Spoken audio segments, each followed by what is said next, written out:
is a tool. But when that light hits the sky, it's not just a call. It's a warning. Who are you under there?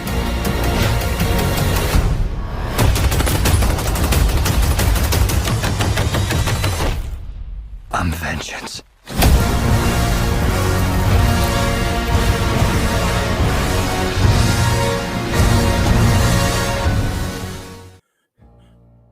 Who are you? I'm Vengeance. That's right, today I'm talking about the non-spoiler review for 2022's The Batman. What's up, guys? Welcome back to the channel. Once again, obviously, you know I'm Facci, and today I am going to be talking about 2022's The Batman, which I just saw last night, so very fresh in my mind. I wanted to dive in today real quick with a non-spoiler review. Definitely got a bunch of time for this movie to sink in. Want people to go see it before I do put out a spoiler review on this bad boy. So going into this, I know a lot of people's expectations were it was going to be up there with the Nolan trilogy, better than The Dark Knight, better than Batman Begins, and better than The Dark Knight Rises. There was a whole camp for that, and then there was me on the other side of that saying, no way. It's not possible. It's not going to be better than any one of the three in the trilogy from Christopher Nolan. And after going to see it, in my opinion, I was right. I know this one, I have barely seen anyone say that this movie isn't the best Batman movie ever created. But you guys have known this channel long enough. You guys have been here. You know I'm usually on the other side of the coin. No, I don't do this on purpose. I'm not just doing this just to create a stir in the pot type of thing. It wasn't as great for me as it was for others, and that is perfectly fine. That's how we want movies to be. We don't want to all like the same things. It's nice when we do, but it's great when we don't. That's what movies are for. And when it comes to the Batman, I'm in the camp of it was good. It was good. But to me, is it better than anything in the Christopher Nolan trilogy? No. I've seen people put this movie at number 1 in the rankings. Am I going to put it at number 1? No, I'm not. It was good. They say The Dark Knight Rises was long. I think this was extremely too long. It was so much stuff crammed into one movie. I was kind of losing interest. I'm not going to lie. However, that doesn't take away from the performances that were in the film. Performances, the acting was great. Robert Pattinson exceeded my expectations of him playing Batman.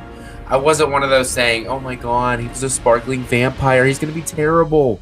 I wasn't in that camp. I just was a little curious to see how and what he would bring to this role. And I thought Robert Pattinson did a great job as the Batman. He definitely stepped up. Like, he did a great job. Everything he did, the action scenes, the detective work, he did a great job. I know a little bit towards the end, I did notice a little bit of Christian Bale-isms coming out of his voice when he was yelling. I did notice that, and I appreciated that. My only complaint would be, it just seems like he whispered like the whole entire time. Like he never actually talked. He just kind of was like, I don't know where Carmine Falcone is. We're gonna find him for sure. I think I know where they are. Dude, just talk normal. There's nobody around. Just talk. And that seemed to be the thing in this movie, that like when people talk, they like whisper talked. They couldn't just full out talk, except for the Riddler. Thank you. At least he talked normally. God. And I know he's like Bruce Wayne's like a dark character and stuff. Show some emotions, man. They talk about other people not having emotions in these movies. Just have him show a little bit more of emotion. I know he's a depressed character. I get it. He has a tragic backstory. I get it. But at least show some emotion, please. For me. But yeah, he did a great job, honestly. I'm not really good with actor names, to be honest with you. I thought Commissioner Lieutenant Gordon was okay. It was like they were trying to be Gary Oldman, but it's not going to work. And when I think of Commissioner Gordon, for me, I think of Gary Oldman. So it's really hard to fall in love with a different one. But he was okay. The guy that played Alfred, he was okay. I know he was Claw in Avengers and the Black Panther, so he was a very familiar face. He did a good job. Like I said, everybody did a great job. Catwoman, Zoe Kravitz, it's Catwoman. We don't really need to bring her into every single Batman movie, but going back to Batman Returns, we have Catwoman. Going back to The Dark Knight Rises, we got to bring in Catwoman. So we have the Batman brand new. What do? Bring in Catwoman. We don't always need Catwoman, at least not from the start. Like, bring her in maybe later, like later. Don't bring her in right off the get-go. We don't need her. I don't care about that storyline. She's a cat burglar. She likes cats. That's fine. She was fine. That's all I can say. She was fine. Colin Farrell as the Penguin. Holy buckets. He did a great job. I can't wait to see more of him. Like, it's really even hard to see that that's Colin Farrell. They did such a great job with the effects and the makeup and whatnot. His acting was freaking spot on. He was screaming Penguin to me. On the other hand, the guy that played the Riddler, that outfit is atrocious. Obviously, we've seen it from the trailers, if I'm not mistaken. The outfit's atrocious. It's probably on the same. I didn't like the outfit from Batman Forever either for the Riddler. I just want something else. It was different, but it was a different that I didn't like. He looked like a fucking potato with glasses. I wasn't feeling the look. And he was throwing off mad Joker vibes. He kept like laughing, and the way his voice would go would sound like Heath Ledger's the Joker, which I'm sure most, Batman villains wish they could be as great as Heath Ledger's Joker. So they're gonna put those mannerisms in there and whatnot and kind of sound like him. But I would definitely change that about the Riddler. But overall, the Riddler was a sick and twisted son of a bitch. Definitely very violent. Definitely, he's there to create chaos, obviously, and he has a master plan, but he's very violent about doing it. This is more of, if you're looking for an action-packed Batman movie, this isn't. It has its action scenes, obviously, but this isn't just 100% fight. This is more detective-style Batman, which, honestly, I thought I was a big Batman guy, but I guess I'm not, because I honestly didn't know that he was more into this detective side shit. I just thought he was kind of just that ass-kicker guy that we saw in all the other movies, which, that's, I guess, the kind of Batman movie that I go towards. Not really one for... I know this really sounds bad, but I guess I'm not one for story. I guess that sounds fucking terrible when it comes out of my mouth. I don't need all the minute details planned out. Ding, ding, ding, ding. I just like watching Batman kick some ass. The same way I like watching Michael Myers, Jason, kill some fucking kids, kill some teenagers, kill some townspeople. I guess I'm a simple-minded person. I'm like the fucking Joker from The Dark Knight. I'm like a dog chasing cars. I just do things. If I had a plan, I wouldn't even know what to do. And that's okay. That's okay. We're allowed to have both sides of the coin here.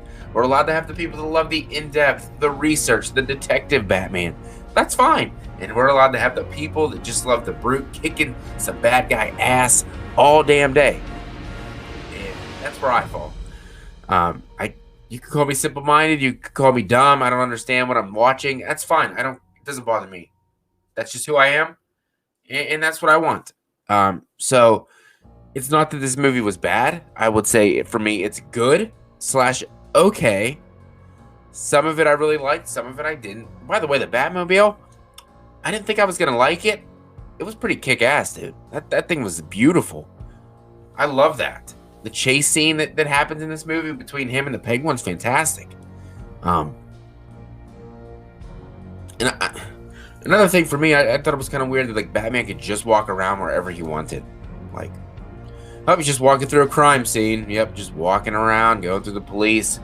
Nope, just walking over here. Oh, here's a bunch of cops. Just walk over here. Oh, he's gonna be at every single scene. I don't like that. I like the way they handled it in The Dark Knight, where Batman would just appear. He would talk to Gordon only, no other cops, and then boom, he'd disappear. Like, I don't want to see him walking around. I didn't like that. I didn't like that at all. But yeah, most the other Batman movies, I'm not sitting there checking my phone. This one, I was checking my phone like a lot. I don't know if I just wasn't into it, or what. I wish I did like it as much as other people, but I'm on the other side, and that's fine. And that's why the other side's there for people like me. But overall, I'd say it was a tad on the longer side, which is kind of contradicting myself because I'm a huge Dark Knight Rises guy, and that move's pretty long. This one just seemed to drag on for me a little bit. Every time I thought there was going to be an ending, there was another ending, and then I was like, oh, this is going to be the end. Nope, there's another end. Nope, this is going to be the end. No, there's another fucking end. Just end the movie. If they'd have trimmed off about 30 minutes of this shit, I think I would have enjoyed it a hell of a lot more. But like Lee McCoy said from Drum Dums, when he left the theater after watching The Dark Knight, you left with goosebumps. You left with this freaking feeling. Like, wow. Like you couldn't get it out of your mind. It was just something about the experience leaving the theater. When I left the theater with this one, I was just like, another Batman movie in the books. I just didn't get that same feeling. And that's okay. But overall, it was an okay time for me. Early rating for this movie, I would honestly probably give it a 3.5 out of 5 for me. I know I've seen people giving it 5s and 4.5s. That's great. I give it a 3.5 out of 5. As of right now, also I have it in 4th place in my rankings. I have the whole Christopher Nolan trilogy ahead of this, and that's okay. That's perfectly fine. But that was just a little bit of a non-spoiler review. I didn't want to go into too many details about anything. Action scenes were great, though. The action scenes that were in this were fantastic. Batman looked great. I did like him. Did not like the voice. I'm one of the deep voice guys. I'm one of the Christian Bale fanboys, so it's going to be hard for me to replace that. But overall, I had a great time. 3.5 out of 5 stars. Let me know your thoughts so far on The Batman if you've seen it. And look for a total spoiler review. Possibly maybe this Wednesday night I might dive into spoilers on Fudge Monster Live. So thanks for checking it out. Hit that like button. Make sure to subscribe and ring the bell. A ding, a ding, ding, ding. So you know every time I upload a video and go live. And I'll see you guys in the next one. Have a scary day. And I gotta go save Gotham. I have things to do.